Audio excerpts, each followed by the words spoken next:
तस्वीरें आप देख रहे हैं मुख्यमंत्री हेमंत सोरेन के आवास की, जहां की तमाम जो है यूपीए विधायक दल की बैठक चल रही है। और इस वक्त भी जो है काफिला आप देख रहे हैं जेएमएम कांग्रेस के तमाम जो विधायक है, सरफराज हुसैन आगे में बैठे हुए थे और वह जो है निकले हैं इस वक्त यूपीए विधायक दल के बाद। क्या कुछ बैठक में, चूँकि कल रामगढ़ में उपचुनाव होने हैं, कल से बजट सत्र की शुरुआत होनी है और तमाम चीज़ों पर, चाहे वो नियोजन नीति को लेकर हो या तमाम जो बातें सामने आई है, आज दिनों जो चर्चाएं की जा रही है उसको लेकर चर्चाएं की जाएगी। इस वक्त ये काफिला आप देख सकते हैं कि किस तरीके से जो है सभी विधायकों और मंत्रियों का जो है यहाँ से निकल रहा है। अंदर जो है एक लंबे अंतराल के बाद जो है बैठक हुई। बैठक के बाद क्या कुछ विषयों पर आप देखिए, जो मंत्री आलमगीर आलम जो है देख सकते हैं आप तस्वीरों में जो है आगे जा रहे हैं, क्या कुछ कहते हैं वह पीछे आर पीछे कम। 2023-24 का बजट सत्र आहूत किया गया है और विधानसभा सत्र चलने के पहले सभी लोग विधायक दल का मीटिंग करते थे। इसी तरह आज भी हम लोग मीटिंग किए हैं और हम लोग चाहते हैं कि सुचारू रूप से सदन चले, पक्ष विपक्ष एकजुट होकर जन मुद्दा की बातें करें, उसका निष्पादन हो।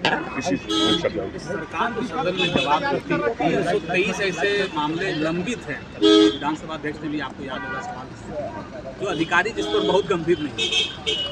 देखिए, आश्वासन तो बहुत दिनों से लंबित है और मुझे जहाँ तक जानकारी है, आश्वासन समिति के सचिव विधानसभा का हम अध्यक्ष भी रह चुके हैं, इसीलिए हमको जानकारी की जो सिलसिला लंबा आ रहा है और हमारा यहाँ तो ज़्यादा हम कोशिश करते हैं आश्वासन को थोड़ी कार्रवाई करें। और ये जो काउंट जो होता है, ये विधानसभा 2000 से लेकर जब से चल रहा तब अब तक का है। उसमें बीच में कुछ चीज़ जो है आश्वासन आता है, हो भी जाता है, उसके बाद भी वो जमा रहता है। इसको देखने की बात है। और आश्वासन पर भी हम लोग जो विधानसभा का अंदर में हम लोग जो आश्वासन देते हैं उसको तुरंत ग्रहण करने की हम लोग कोशिश कर रहे हैं। मुख्यमंत्री जी ने हम सभी जितने भी माननीय विधायक हैं सबको ये एक दिशा निर्देश दिया है कि ये लोकतंत्र का पवित्र मंदिर है और लोकतंत्र के पवित्र मंदिर में पक्ष विपक्ष दोनों अपनी बातों को रखेंगे। हम सभी लोगों को बहुत शालीनता से अपनी बातों को रखना है। पक्ष भी अपनी बात रखेगा, विपक्ष भी अपनी बात रखेगा और हम लोगों को विपक्ष की भी बातों को सुनना है। और हमको विपक्ष यदि जन उपयोगी बातों को लाता है और उनका आचरण लोकतंत्र के पवित्र मंदिर में लोकतंत्र के प्रहरी के रूप में होता है, तो हमको उनका भी स्वागत करना है। और हमको अपने भी सरकार की बातों को मजबूती के साथ हमको अपनी बातों को भी रखना है। लेकिन इस लोकतंत्र की पवित्र मंदिर की पवित्रता कम नहीं हो और लोकतंत्र पर लोगों का विश्वास बना रहे, इसके लिए हमको पुरजोर प्रयास करना है। ये मुख्यमंत्री जी ने मोटे तौर पे दिशा निर्देश दिए हैं। हालांकि विपक्ष का तो सहयोग मिलता नहीं दिख रहा है। नहीं मिलता है, कोई बात नहीं है, लेकिन हम अपने आचरण में कोई भी ऐसा अमर्यादित काम नहीं करेंगे जो हमारे लोकतंत्र के इस पवित्र मंदिर को शर्मसार करेगा। ये तो आप सभी लोगों ने देखा है कि लोकतंत्र के इस पवित्र मंदिर में पिछले जितने सत्र हुए हैं उन सत्र में विपक्ष के लोगों की भूमिकाएं क्या थी और ये जनता देख रही है। और इसी का कारण है कि 4 बाई इलेक्शन हुए, चारों बाई इलेक्शन में सरकार को अभूतपूर्व सफलता मिली। 5वां बाई इलेक्शन है, इसमें भी मुझे पूरी उम्मीद है कि रामगढ़ की महान जनता अभूतपूर्व समर्थन देगी और हम वहाँ भी विजयी होंगे। तो ये उनकी करनी उनके साथ है, हमारी करनी हमारे साथ है। तो ये उनका आचरण है। हम तो ये निवेदन करेंगे कि जो ये सदन चले, सदन का बेशकीमती वक्त जो है जनउपयोगी हो, जनता के लिए हो और जनता ने जिस आशा विश्वास के तहत उन लोगों को भी चुना है वो आशा विश्वास वो पूरा करें। हमारे जो आज बजट सत्र और खास बजट आपने सुना होगा माननीय मुख्यमंत्री की बातों को, ये बजट खास होगा और राज्य के अंतिम पंक्ति के लोगों को लक्ष्य करके जिस उद्देश्य से इस राज्य का निर्माण कराया गया उस उद्देश्य की पूर्ति के लिए ये बजट होगा। और हमारे विश्वगुरु शिबू सोरेन जी के जो सपनों का झारखंड है वो बनाने की दिशा में ये बजट काफ़ी कारगर सिद्ध होगा। ये तो पहली बात है। और दूसरी बात, आज जो बैठक हमारे विधायक दल की बैठक थी उसमें यही निर्णय हुआ कि सदन सुचारू रूप से चले। हम सभी लोग जो भी सवाल हों पक्ष विपक्ष के, जो भी उनकी जिज्ञासा हो उसको पूरी तरह से उन्हें संतुष्ट करें सदस्यों को, और अपील करें हम अपने विपक्ष के साथियों से कि सदन चलने दें, क्योंकि सदन राज्य के हित के लिए आहूत किया जाता है, राज्य के विकास के लिए आहूत किया जाता है, और सदन के समय की बर्बादी ना होने दें। बेफजूल अपने राजनीतिक उद्देश्यों को साधने के लिए सदन का इस्तेमाल न करें।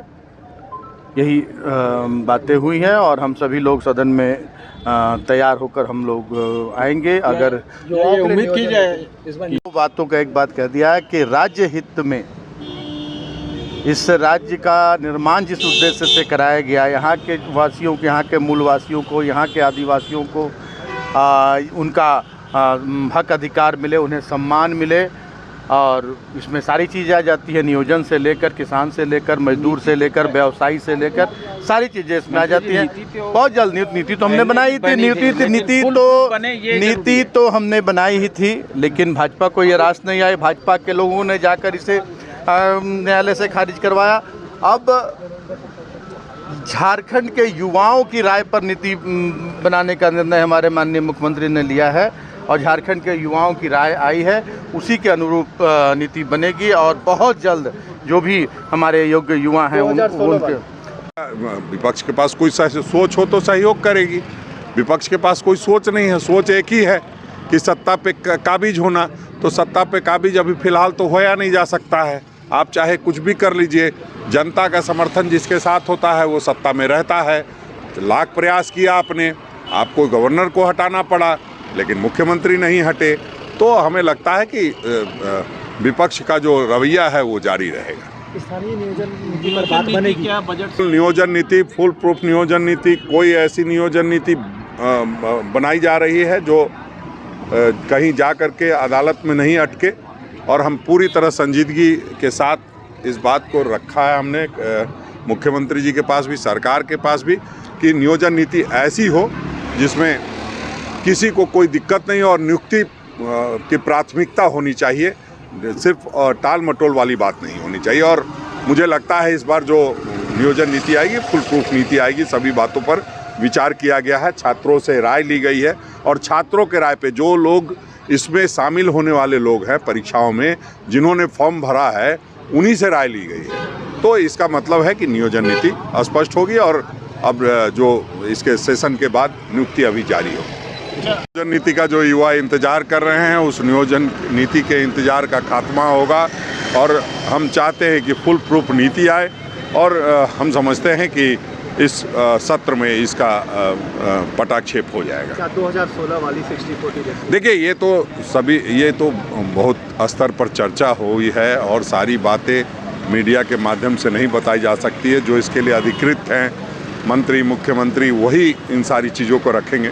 लेकिन हमने जो कहना था वो कहा है, और हमारी ये सोच है कि नियुक्ति पहले होनी चाहिए, और किसी भी हालत में नियुक्ति जल्द से जल्द हो, उसके लिए फुल प्रूफ नियोजन नीति बननी चाहिए। कल के रामगढ़ चुनाव की जीत के लिए कितना आश्वस्त? देखिए, जीत तो रामगढ़ की जनता को देनी है।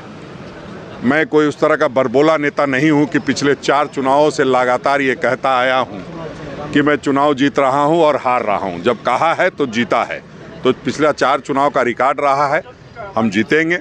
हाँ, ये जरूर है कि भारतीय जनता पार्टी के साथी भी कह रहे हैं जीतेंगे। चुनाव में धर्म होता है, सबको कहना जीतना, लेकिन रामगढ़ की जनता बदला लेने के मूड में है। ममता देवी जो आंदोलन की देवी है, कि इस तरह की कई बातें सामने आई है, सभी बातों पर अनुसंधान जारी है।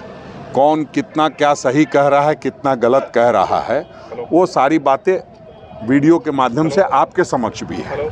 तो मैं उन सारी चीज़ों को देख रहा हूँ कि कौन क्या कह रहा है और किस परिस्थिति में कह रहा है, क्यों कह रहा है इस तरह की बातें। उन सारी बातों पर अनुसंधान करवा रहा हूँ अपनी तरफ से भी, कि आखिर ये बातें क्यों इतनी बातें सामने आ रही है। और जहाँ तक हत्या की बात है, पुलिस अनुसंधान करे, 1-2 दिन में पकड़ लेगी। मैं जानता हूँ, बात हुई है लगातार, मैं सभी स्तर के अधिकारियों से हमने बात किया है कि वो एक विधायक का प्रतिनिधि था, उसकी हत्या हुई है, उसको पकड़ना है अपराधियों को। ये तो कहीं कोई दिक्कत की बात नहीं। जहाँ तक आप पूर्व मंत्री की बात कर रहे हैं, तो पूर्व मंत्री जी अभी शाम में आप बात नहीं किए होंगे। पूर्व मंत्री जी कह रहे थे जो उन्होंने हमसे कहा कि आक्रोश में, चूंकि मेरा कार्यकर्ता था, उसमें मेरे मुंह से कुछ ऐसी बातें निकल गई है जिसको अदरवाइज नहीं लेना चाहिए। आक्रोश में इस तरह की बातें निकल जाती है प्राय। आप एक बार उनसे फिर से एक बार अगर बात करेंगे तो वो सारी बातें स्पष्ट हो जाएंगी। जेल में रहने के बाद भी डीएसपी के कांटेक्ट में थे। वही तो अनुसंधान का विषय है कि वो क्या कह रहे हैं अभी भावावेश में, उसी बात पर तो मैंने पूछा था, तो उन्होंने कहा कि नहीं, भावावेश में और आक्रोश में आकर के कुछ बात मैं कह गया हूँ। चूँकि मेरा कार्यकर्ता को गोली मार दी गई थी, इसलिए उस पर खेद प्रकट करता हूं। उन्होंने तो मुझसे यही कहा, आप भी एक बार पूछ लीजिए, वही कहेंगे। बिल्कुल, देखिए पार्टी हर बात को गंभीरता से लेती है। अगर कार्यकर्ता की हत्या हुई है और उसमें कहीं भी कोई इन्वॉल्व है तो उसको बख्शा नहीं जाएगा।